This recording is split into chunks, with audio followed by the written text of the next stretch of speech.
মেরিল প্রথম আলো পুরস্কারের ২৬তম আসর বসেছিল রাজধানীর চীন মৈত্রী সম্মেলন কেন্দ্রে। সেখানে অনুষ্ঠানের বড় চমক ছিলেন ঢালিউড কিং শাকিব খানের উপস্থিতি।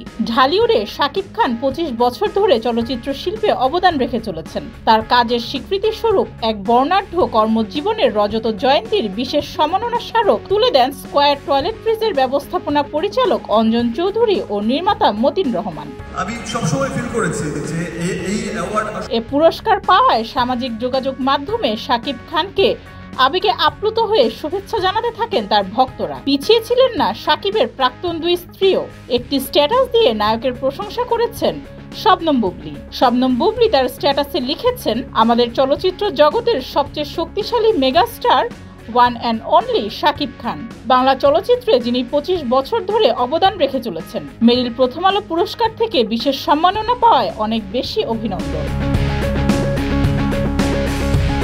এরপর সামাজিক যোগাযোগ মাধ্যমে শাকিব খানের হাতে রজত জয়ন্তীর সম্মাননা তুলে দেওয়া হচ্ছে এমন একটি ছবি পোস্ট করে অপু বিশ্বাস ক্যাপশনে লিখেন, অভিনন্দন মাই কিং শাকিব খান।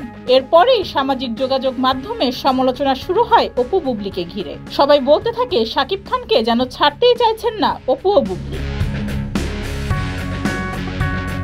মেরিল প্রথম আলো পুরস্কারে তারকাদের পদচারণায় ভরে উঠেছিল লাল গালিচা। এবার তারকা জরিপে সেরা চলচ্চিত্র অভিনেতা হয়েছেন শাকিব খান।